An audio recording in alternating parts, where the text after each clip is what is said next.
Shalom, selamat hari Minggu Bapak Ibu.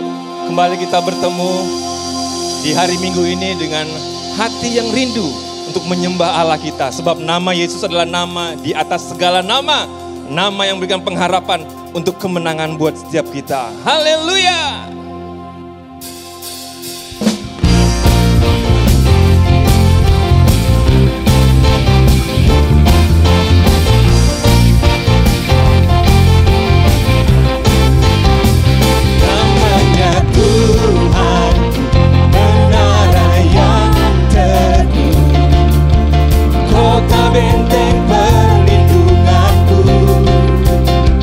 Allah yang perkasa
berkuasa, Engkau yang termulia di bumi di surga, termasyhur perkasa selamanya. Engkau yang berkuasa di dalam segala hal, ada kuasa dalam nama Yesusku. Oh, Engkau yang termulia di bumi di surga, termasyhur perkasa selamanya. Engkau yang berkuasa di dalam segala hal, ada kuasa dalam nama Yesusku. Ada kuasa dalam nama Yesusku. Ada kuasa dalam nama Yesusku.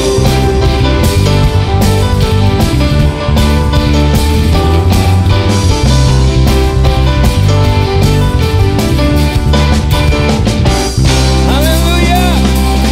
Haleluya. Ada kuasa dalam nama Yesus yang memberikan pengharapan yang baru kepada setiap kita. Amin. Amin. Amin.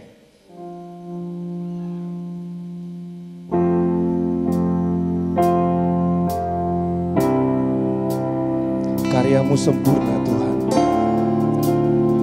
Sekali untuk selama-lamanya. Itu memberi pengharapan buat kami. Pengharapan akan nama Yesus yang memberikan kemenangan bagi kami.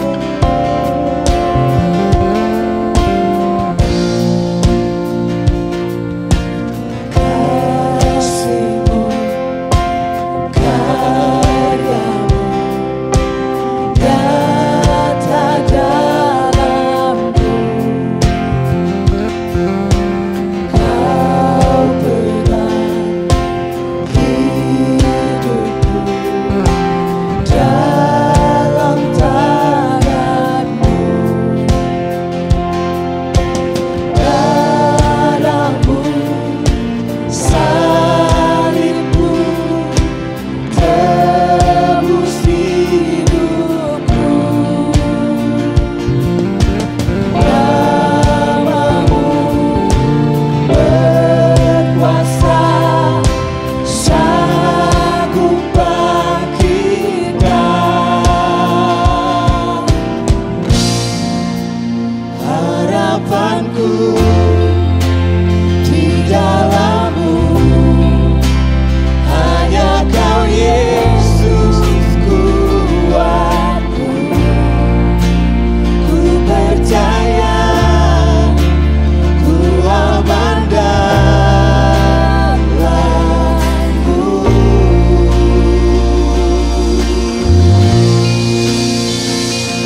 Shalom Bapak Ibu Saudara dikasihi oleh Tuhan. Apa kabar semuanya? Ada sukacita di dalam setiap hidup kita? Amin. Ya, kembali pagi hari ini kita akan bersama-sama mendengarkan firman Tuhan. Mari kita berdoa sebelum kita mendengarkan firman Tuhan. Bapa, kami bersyukur buat anugerah-Mu, buat kasih setia-Mu Tuhan yang tidak pernah habis-habisnya dalam hidup setiap kami. Pagi hari ini kami mengucap syukur kalau kami boleh beribadah Tuhan. Kami rindu, kami haus untuk mendengar firman-Mu. Biarlah Engkau yang mengurapi setiap kami supaya kami bisa mengerti Tuhan, menangkap apa yang menjadi isi hati-Mu. Kami percaya Tuhan berbicara buat setiap kami pagi hari ini. Terima kasih Bapa, di dalam nama Tuhan Yesus kami berdoa ucap syukur. Amin. Bapak Ibu Saudara, di tengah-tengah kondisi yang hari ini sedang ada, kita semua pasti punya kerinduan untuk segera berlalu pandemi COVID-19 dan juga PSBB, supaya kita kembali berkegiatan secara normal, kita beribadah, kita melayani, kita bekerja, dan kita juga sekolah seperti sedia kala. Sebuah penantian yang tidak ada ujungnya kalau kita mau berpikir, dan kita tidak tahu sampai kapan hal ini akan terjadi. Tetapi ada sebuah penantian yang pasti, yaitu ketika kita menanti-nantikan kedatangan Tuhan untuk yang kedua kalinya. Apa yang terjadi di dunia ini, yang saat ini sedang terjadi secara global, Bapak Ibu Saudara, ada begitu banyak mungkin respon-respon yang kita alami. Mungkin kita frustasi, kita marah, kita kecewa, kita putus asa, dan kita bersungut-sungut. Bahkan ada yang hilang pengharapan. Atau bahkan ada orang yang mungkin sudah pada tingkat apatis. Mereka menjadi cuek, take it for granted akan hal semua ini. Bapak Ibu Saudara, dalam keadaan hal seperti ini, saat-saat seperti ini, janganlah kita lupa bahwa Tuhan masih memegang kendali dalam segala sesuatunya. God is still in control. Ini yang harus kita pegang teguh. Tetapi mungkin ada juga pertanyaan di dalam diri kita ketika kita berkata bahwa Tuhan masih memegang kendali. Tetapi kenapa semua ini harus terjadi? Kenapa saya harus kehilangan pekerjaan? Kenapa saya tidak mempunyai pendapatan? Kenapa ada di dalam keluarga saya orang yang saya kasihi Tuhan panggil pulang ke rumah Bapak? Bapak Ibu Saudara, banyak hal yang mungkin timbul di dalam pemikiran kita. Tetapi satu hal, percayalah bahwa Tuhan itu ada. Tuhan masih memegang kendali. Dan Tuhan menyingkapkan kiranya semua selaput yang menutupi mata kita, yang membuat kita tidak bisa melihat bahwa Tuhan masih bekerja dalam situasi apapun, dalam keadaan apapun. Tuhan terus bekerja di tengah-tengah kita. Sebab itu marilah kita fokus hanya kepada Tuhan. Janganlah kita fokus kepada keadaan ataupun kondisi yang ada. Bagi Bapak Ibu yang mengalami kesulitan ekonomi, tetap percayalah kepada Tuhan bahwa Tuhan yang memeliharakan hidup setiap kita. Kalau burung pipit di udara saja Tuhan pelihara, bukankah kita sebagai anak-anak Tuhan, Tuhan pelihara hidup setiap kita. Dan Tuhan akan membukakan tingkap-tingkap langitnya bagi orang yang bersungguh hati mencari Tuhan. Inilah waktunya gereja Tuhan bergerak, komunitas bergerak, saling peduli satu dengan yang lain, menyatakan kasih. Buat Bapak Ibu yang sakit, percayalah bahwa oleh bilur-bilurnya segala sakit penyakit kita sudah disembuhkan. Marilah ini waktunya kita mengoperasikan iman kita, perkatakan firman Tuhan, tingkatkan keintiman yang aktif sampai menjadi keintiman yang otomatis. Bapak Ibu Saudara, Mazmur 123 ayat 2 berkata, lihat seperti mata para hamba laki-laki memandang kepada tangan tuannya, seperti mata hamba perempuan memandang kepada tangan nyonyanya, demikian mata kita memandang kepada Tuhan Allah kita, sampai Ia mengasihani kita. Inilah pengharapan kita kepada Tuhan, Orang yang berharap kepada Tuhan, matanya senantiasa tertuju kepada Tuhan. Bahkan diumpamakan seperti seorang hamba laki-laki yang dia memandang kepada tuannya. Dan juga seperti hamba perempuan yang memandang kepada tangan nyonyanya. Apa artinya tangan? Tangan adalah simbol dari kuasa dan tindakan. Hamba-hamba ini menunggu tindakan dari tuannya. Demikian juga kita, ketika kita menanti-nantikan Tuhan, mata kita terus memandang kepada Tuhan. Kita fokus kepada Dia dan kita menunggu, kita berharap Tuhan melakukan tindakannya. Tuhan melakukan pertolongannya buat setiap kita. Tapi Ibu Saudara, ada sebuah kisah yang menarik tentang kisah seekor Raja Wali. Mungkin kita sudah pernah mendengarnya. Tahukah bahwa burung Raja Wali adalah burung yang paling panjang usianya? Seekor burung Raja Wali bisa mencapai umur hingga 70 tahun. Tetapi ketika burung Raja Wali ini mencapai umur 40 tahun, dia harus mengambil satu keputusan, satu pilihan. Apakah dia mau melakukan transformasi di dalam hidupnya untuk mencapai 30 tahun lagi. Tapi Ibu Saudara, ketika burung Raja Wali berumur 40 tahun, maka paruhnya sudah menjadi sangat bengkok dan panjang, sehingga dia akan kesulitan untuk makan. Kemudian juga cakar-cakarnya sudah tidak tajam. Juga bulu-bulunya sudah sangat lebat sehingga sangat berat untuk dia untuk bisa terbang dengan terbang tinggi. Nah, bila seekor Raja Wali memutuskan untuk melakukan transformasi tubuhnya, dia harus terbang mencari pegunungan yang tinggi. Dan dia akan membangun sarang di puncak gunung itu. Kemudian dia akan mematuk-matukkan paruhnya sampai paruhnya itu lepas. Dia mematuk-matukannya di atas batu-batuan. Dan dia akan menunggu sampai paruh itu tumbuh. Ketika paruhnya tumbuh, dia akan mulai mencabuti kuku-kukunya. Dan dia akan menunggu sampai kukunya tumbuh. Ketika kukunya tumbuh, dia akan mulai mencabuti bulu-bulunya. Sampai dia menunggu semua bulu-bulunya itu kembali normal. Nah, Bapak Ibu Saudara, ketika bulu-bulu itu tumbuh, maka Raja Wali itu akan terbang tinggi. Dia akan bisa kembali terbang, mengatasi segala badai apapun. Segala proses transformasi ini selama lebih kurang 150 hari. Masa-masa pandemi COVID-19 dan PSBB adalah kesempatan yang Tuhan berikan buat setiap kita untuk mereview hidup kita. Apakah hidup kita cukup kuat ketika goncangan itu datang?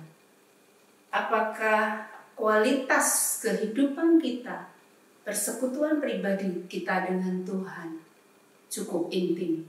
Dan bagaimana juga dengan kualitas hubungan kita dengan keluarga dan dengan komunitas? Bapak Ibu Saudara, inilah waktunya bagi kita untuk kita mereview, untuk kita berpikir ulang, menentukan setiap prioritas dalam hidup kita. Ketika pandemi COVID-19 merebak, banyak orang berkata ini zaman akhir. Iya, benar, memang kita hidup di zaman akhir. Dan Tuhan Yesus sudah mau datang kembali dan akan ada masa aniaya yang besar. Pertanyaannya adalah, siapkah kita menantikan kedatangan Tuhan untuk yang kedua kalinya? Kalau kita belajar dari buku Peta Zaman yang dikarang oleh Bapak Jeff Hammond, Bapak Ibu Saudara, dikatakan bahwa Tuhan menghendaki agar setiap kita tidak bodoh terhadap zaman kita. Sebaliknya, supaya kita mengetahui persis keadaan zaman dan masa, sehingga kita tidak ketinggalan dengan apa yang Tuhan sedang kerjakan di tengah-tengah kita. Ketika kita mempelajari buku Peta Zaman, kita akan tahu masanya. Memang tidak ada satupun orang yang tahu waktu persisnya kapan Tuhan datang. Tetapi kita bisa mengetahui di zaman apa hari-hari ini kita sedang berada. Ada 3 hal yang kita harus lakukan di saat-saat kita menanti-nantikan kedatangan Tuhan untuk yang kedua kalinya. Di saat-saat hari-hari ini kita hidup. Yang pertama, siap sedialah dan berjaga-jagalah. Matius 24 ayat 44 berkata, sebab itu hendaklah kamu juga siap sedia, karena anak manusia datang pada saat yang tidak kamu duga. Matius 25 ayat 13, karena itu berjaga-jagalah, sebab kamu tidak tahu akan hari maupun akan saatnya. Matius 24 ayat 36, tentang hari dan saat itu tidak seorang pun yang tahu, malaikat-malaikat di surga tidak, dan anak pun tidak, hanya Bapa sendiri. Bapak Ibu Saudara, tidak ada satupun orang yang tahu. Bahkan firman Tuhan berkata, malaikat-malaikat tidak tahu, anak tidak tahu, hanya Bapa yang tahu. Kedatangan Yesus yang kedua kali adalah rahasia Bapa. Tetapi Bapak Ibu Saudara, firman Tuhan berkata, biarlah kita siap sedia dan kita berjaga-jaga. Apa yang dimaksud dengan siap sedia dan berjaga-jaga? Kenapa kita harus bersiap-siap dan berjaga-jaga? Karena kita tidak tahu kapan mempelai Kristus itu datang. Bapak Ibu Saudara, semua orang percaya harus memperhatikan keadaan rohaninya. Ketika kita membaca firman Tuhan di Matius 25 tentang gadis-gadis yang bijaksana dan gadis-gadis yang bodoh, apa yang membedakan kelompok gadis yang bijaksana dengan gadis yang bodoh? Gadis yang bodoh, dia tidak memperhitungkan kedatangan Tuhan yang akan terjadi pada saat yang tidak terduga, sehingga dia tidak menyiapkan minyak yang cukup. Kedua-duanya tertidur, kedua kelompok ini tertidur dan mereka terkejut ketika mempelai laki-laki datang. Tetapi gadis yang bijaksana, dia menyiapkan minyak dalam buli-buli, sehingga minyak ini yang akan membuat pelitanya terus menyala. Minyak ini yang harus dibeli. Artinya apa, Bapak Ibu Saudara? Artinya adalah ada harga yang harus dibayar. Bayar harganya dengan menghabiskan waktu kita duduk di kaki Yesus. Hanya kehadiran Tuhan di dalam kehidupan kita yang bisa membuat pelita itu terus menyala. Ada dua hal yang membuat pelita nyala. Yang pertama adalah minyak, yang kedua adalah api. Bapak Ibu Saudara, ketika minyak itu cukup, persediaannya cukup, maka sepanjang malam pelita itu akan tetap menyala meskipun dalam keadaan gelap. Kita bisa belajar dari seorang tokoh di dalam Alkitab, Maria. Di dalam Lukas 10, apa yang Tuhan katakan di Lukas 10 ayat 39 dan 42. Perempuan itu mempunyai seorang saudara yang bernama Maria. Maria ini duduk dekat kaki Tuhan dan terus mendengarkan perkataannya. Tetapi hanya satu saja yang perlu. Maria telah memilih bagian yang terbaik yang tidak akan diambil daripadanya. Bapak Ibu Saudara, apa itu bagian yang terbaik? Tuhan berkata, Maria telah memilih bagian yang terbaik yang tidak akan diambil daripadanya. Yaitu pengenalannya dia akan Tuhan, yaitu persekutuannya pribadi dengan Tuhan adalah bagian yang terbaik di dalam hidup setiap kita. Bapak Ibu Saudara, kalau kita mereview hidup kita ketika kita menghadapi pandemi COVID-19, apa yang berharga di dalam hidup kita? Kekayaan, pekerjaan, jabatan, keluarga, atau apapun. Hanya satu yang berharga, yaitu Tuhan. Sebab itu mari kita dengarkan suaranya. Kita sebagai domba-dombanya dengar suara gembalamu. Setiap pagi ambil waktu duduk diam di bawah kaki Yesus dan kita dengarkan suaranya. Bapak Ibu Saudara, persiapkan minyak yang cukup. Jangan sampai kehabisan minyak sehingga pelitamu tidak akan terus menyala. Mazmur 92 ayat 13a berkata, orang benar akan bertunas seperti pohon kurma. Kenapa Tuhan menggambarkan orang benar seperti pohon kurma? Pohon kurma dapat hidup dan tumbuh di padang gurun yang kering, tandus, dan berpasir. Biji kurma yang ditanam membutuhkan waktu yang lama, sampai bertahun-tahun. Dan pada masa itu ternyata biji ini akan bertumbuh ke bawah. Dia akan mencari dan menuju ke sumber air yang tersembunyi di bawahnya. sehingga biji itu semakin besar dan semakin kuat berakar ke dalam. Bahkan seorang petani dengan sengaja menekan biji itu dengan batu besar, supaya biji itu semakin terbenam ke dalam dan makin bertumbuh ke bawah, sehingga aman dari badai gurun yang sewaktu-waktu menerpa. Pada saatnya, tunas kurma itu akan bertumbuh dan mampu menggulingkan batu yang menekannya itu. Kemudian dia akan bertumbuh ke atas dan tidak tergoyahkan meskipun ada badai sekalipun, karena akarnya telah kuat. Dan pada waktunya pohon kurma itu akan berbuah dan terus berbuah pada musimnya. Sebab itu Bapak Ibu Saudara, pergunakan waktu-waktu ini untuk membangun kembali kehidupan kerohanian kita. Supaya apa? Supaya kita berakar kuat. Sehingga ketika goncangan atau aniaya besar datang, hidup kita tidak tergoncangkan. Bahkan hidup kita terus berbuah-buah. Miliki inner driven force, bukan outer driven force. Kalau outer driven force, kita menunggu orang lain untuk memotivasi kita. Tetapi kalau inner driven force adalah dari dalam kita, ada kerinduan, kehausan yang dalam untuk kita terus mengenal Tuhan. Pakai waktu-waktu ini. Mungkin tidak berapa lama lagi PSBB akan berakhir. Keadaan akan kembali. Dan kita akan disibukkan oleh berbagai kegiatan dan juga kepadatan lalu lintas. Sebab itu mari kita gunakan waktu-waktu ini dengan bijaksana. Jadi Bapak Ibu Saudara, ini poin pertama, yaitu siap sedialah dan berjaga-jagalah. Poin yang kedua adalah tidak tawar hati. 2 Korintus 4 ayat 16-18 berkata, sebab itu kami tidak tawar hati, tetapi meskipun manusia lahiriah kami semakin merosot, namun manusia batiniah kami dibaharui dari sehari ke sehari. Sebab penderitaan ringan yang sekarang ini mengerjakan bagi kami kemuliaan kekal yang melebihi segala-galanya, jauh lebih besar dari penderitaan kami.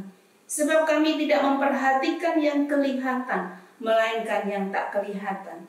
Karena yang kelihatan adalah sementara, sedangkan yang tak kelihatan adalah kekal. Bapak Ibu Saudara, bagaimana kita tidak tawar hati sekalipun di dalam penderitaan, sekalipun dalam keadaan masa yang sulit? Ketika kita berfokus kepada kekekalan, maka kita tidak akan tawar hati.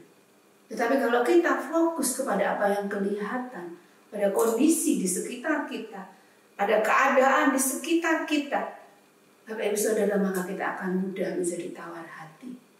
Kalau kita berfokus kepada kekekalan dan dikatakan bahwa hidup kita pun itu adalah sementara, apa yang menjadi jaminan di dalam kekekalan? Bapak Ibu Saudara, ada kemuliaan yang kekal yang Tuhan sediakan buat setiap kita orang percaya. Gereja yang sempurna yang akan mengalami persekutuan yang kekal bersama Allah Tritunggal di dalam kekekalan. Jika kemah tempat kediaman kita di bumi ini dibongkar, Allah telah menyediakan suatu tempat kediaman di surga. Suatu tempat kediaman yang kekal, yang tidak dibuat oleh tangan manusia. Bapak Ibu Saudara, ada jaminan kehidupan yang kekal. Tuhan sudah menyediakan tempat di surga buat setiap orang yang percaya.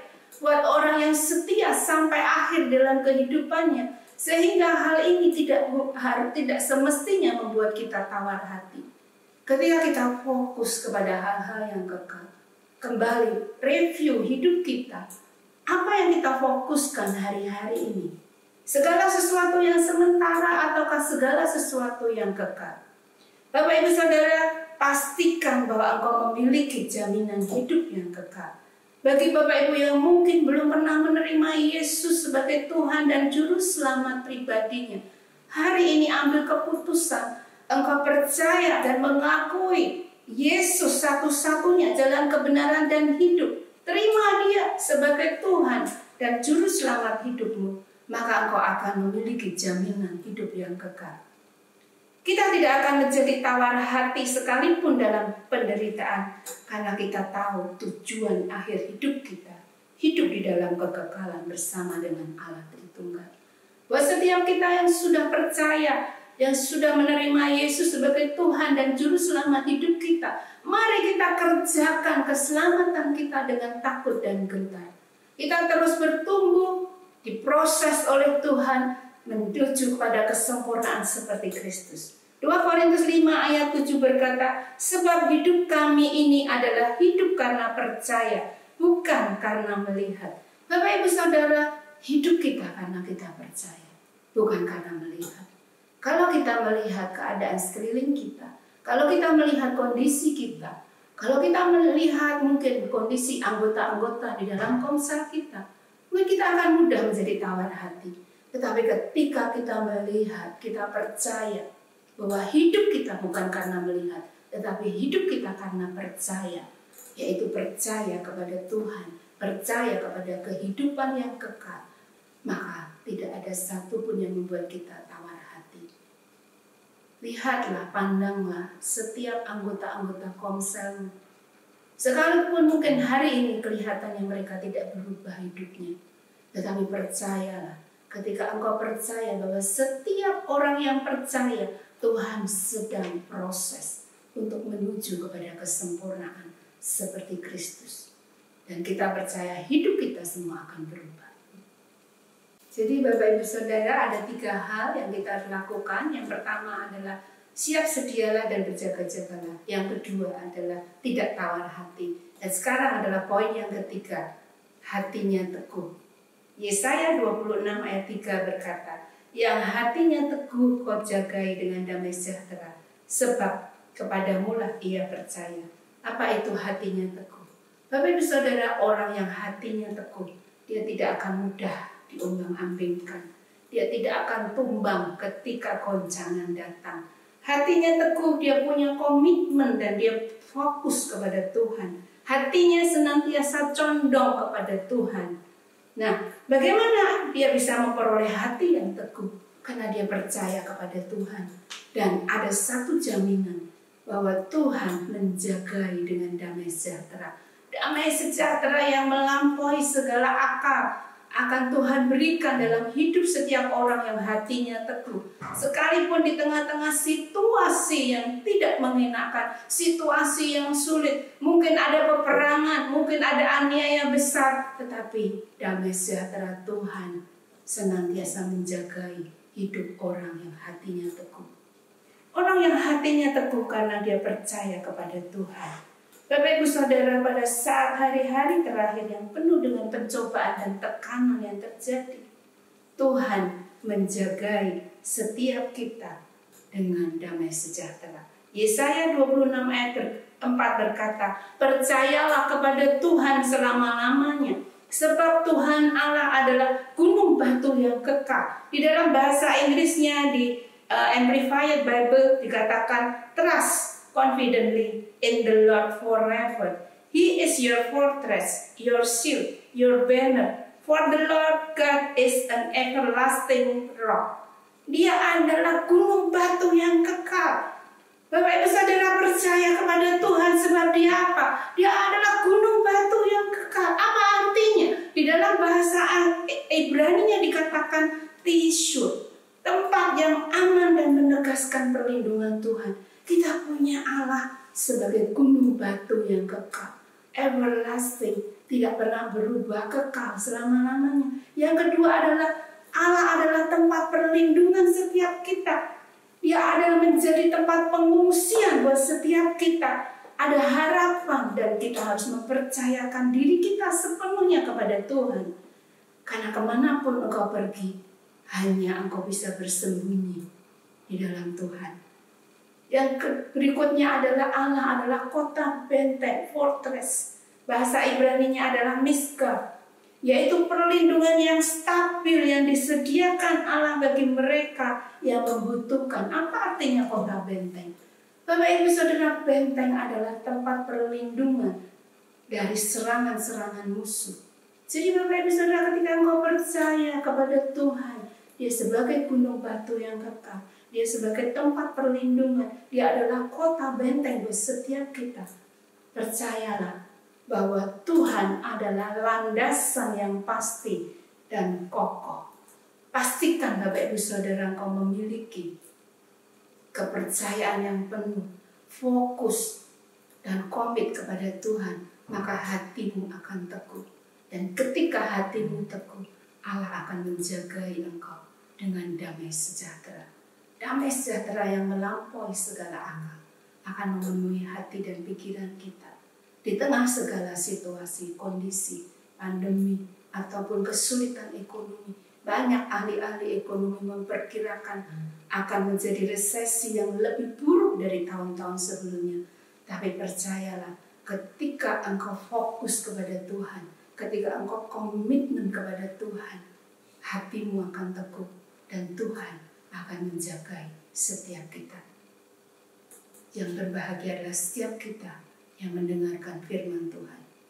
Pada kesempatan ini, setelah kita mendengarkan firman Tuhan, saya mau mengajak Bapak Ibu Saudara mengambil komitmen.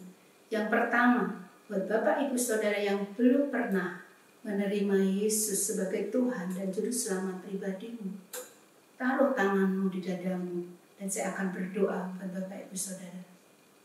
Mari kita berdoa.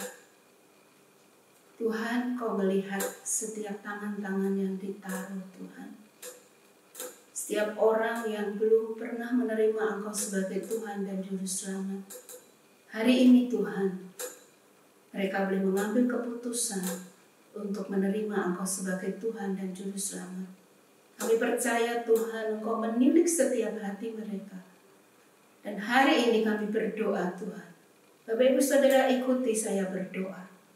Tuhan Yesus, pada hari ini saya mengakui bahwa saya adalah orang yang berdosa. Dan saya tahu Tuhan, upah dosa adalah maut. Sebab itu Tuhan, kami mau mengundang Engkau sebagai satu-satunya Tuhan dan Juru Selamat dalam hidup saya. Saya mau menerima Engkau sebagai Tuhan, pusat kehidupan saya. Dan saya percaya Tuhan, Kau mengampuni setiap dosa-dosa saya. Dan oleh pengorbanan-Mu di atas kayu salib Tuhan, Engkau sudah menebus setiap dosa-dosa kami. Terima kasih Tuhan. Di dalam nama Tuhan Yesus kami berdoa. Yang kedua, saya akan mengajak Bapak Ibu Saudara untuk ambil komitmen untuk kita mengerjakan keselamatan dengan takut dan gentar. Mari kita taruh tangan kita di dada kita. Biarlah komitmen ini keluar dari dalam hatimu. Dan kau berkata, Tuhan, ini aku Tuhan. Dan aku mau mengambil keputusan untuk mengerjakan keselamatan dengan takut dan gentar. Karena aku percaya Tuhan bahwa hidupku Tuhan sedang Engkau proses untuk menuju kepada kesempurnaan seperti Engkau. Biarlah hati kami tidak memberontak akan setiap proses yang Tuhan sedang lakukan di dalam kehidupan kami. Terima kasih Bapa, inilah komitmen kami Tuhan. Tuhan, Kau mendengar setiap seruan doa kami. Kami berdoa Tuhan bagi hari ini buat setiap umat-Mu Tuhan. Buat setiap pribadi-pribadi yang mendengarkan firman-Mu Tuhan. Kami percaya Tuhan Engkau memeliharakan kehidupan mereka. Tuhan Kau menjagai setiap hati yang teguh itu Tuhan dengan damai sejahtera-Mu. Dan setiap mereka boleh percaya kepada Engkau. Bapak, kami mau melakukan Tuhan. Kami mau siap sedia dan berjaga-jaga. Kami tidak mau tawar hati. Dan kami mau Tuhan Kau mendapati hati kami terus teguh karena kami percaya kepada Engkau. Terima kasih Tuhan untuk kebenaran firman-Mu yang kami terima pagi hari ini Tuhan. Kami sungguh diberkati Tuhan. Terima kasih. Biarlah kami menjadi pelaku-pelaku firman-Mu Tuhan.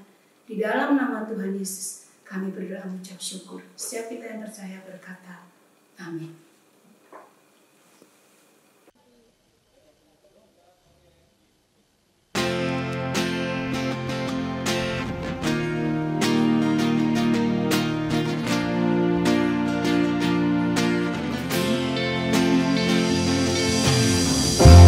Kami berikan hormat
Sebelum kita mengakhiri ibadah hari ini, kembali saya mengingatkan kepada Bapak Ibu Saudara untuk komsel dan pemuritan dalam minggu-minggu ini terus lakukan dengan haus, dengan kerinduan. Yang kedua adalah mari kita taati peraturan pemerintah, jaga jarak, kemudian pakai masker. Bapak Ibu Saudara jangan lupa jaga kesehatan, ya, minum vitamin, olahraga, dan berjemur. Mari kita tutup ibadah hari ini dengan berdoa. Kami bersyukur Tuhan buat ibadah hari ini. Kami percaya kebenaran firman-Mu akan memerdekakan setiap kami. Kami bersyukur buat firman-Mu yang menguatkan dan membawa setiap kami untuk lebih lagi Tuhan mengenal Engkau. Pada pagi hari ini Tuhan kami mau berdoa buat setiap jemaat-Mu yang mengalami sakit Tuhan. Kami percaya Tuhan oleh bilur-bilur-Mu Tuhan segala sakit penyakit sudah Engkau sembuhkan 2000 tahun yang lalu. Hari ini kami berkata Tuhan buat setiap sakit penyakit Tuhan, segala organ-organ di dalam tubuh yang tidak normal, kami mau katakan di dalam nama Yesus Tuhan menjadi normal. Biarlah Kau menerima kesembuhan di dalam nama Yesus. Yang kedua, mari kita berdoa buat setiap orang anggota komsel ataupun jemaat yang mengalami dampak ekonomi akibat COVID. Kami berdoa Tuhan buat saudara-saudara kami Tuhan yang mengalami dampak ekonomi Tuhan. Mereka yang kehilangan pekerjaan, mereka yang mengalami pengurangan pendapatan Tuhan. Kami berdoa Tuhan, kami percaya Tuhan pemeliharaan-Mu nyata Tuhan buat setiap anak-anak-Mu. Tuhan, Engkau yang memeliharakan hidup setiap mereka. Kami percaya Tuhan Kau membukakan tingkap-tingkap langit-Mu, Kau mencurahkan berkat-Mu buat setiap umat-Mu Tuhan. Bapa, biarlah umat-Mu terus berharap kepada Engkau Tuhan. Dan kami percaya pertolongan-Mu Tuhan tidak pernah terlambat Tuhan. Terima kasih Bapa, kami berdoa buat seluruh komsel-komsel dalam minggu ini Tuhan. Biarlah kami terus haus, kami rindu Tuhan untuk bersekutu. Dan kami mau Tuhan, kami melakukan tindakan kasih Tuhan satu dengan yang lain. Kami mau peduli Tuhan satu dengan yang lain Tuhan. Terima kasih Tuhan. Mari Bapak Ibu Saudara kita terima berkat dari Tuhan. Angkatlah kedua tanganmu dan arahkan hatimu kepada Tuhan. Sebab pertolongan kita adalah di dalam nama Tuhan yang menciptakan langit dan bumi. Turunlah kiranya berkat yang besar dari Allah Bapa, cinta kasih dari Tuhan Yesus Kristus, dan persekutuannya di dalam Roh Kudus yang akan menyertai hidupmu dari hari ini sampai selama-lamanya. Setiap kita yang sudah menerima berkat Tuhan berkata, amin. Selamat hari Minggu, Tuhan Yesus memberkati.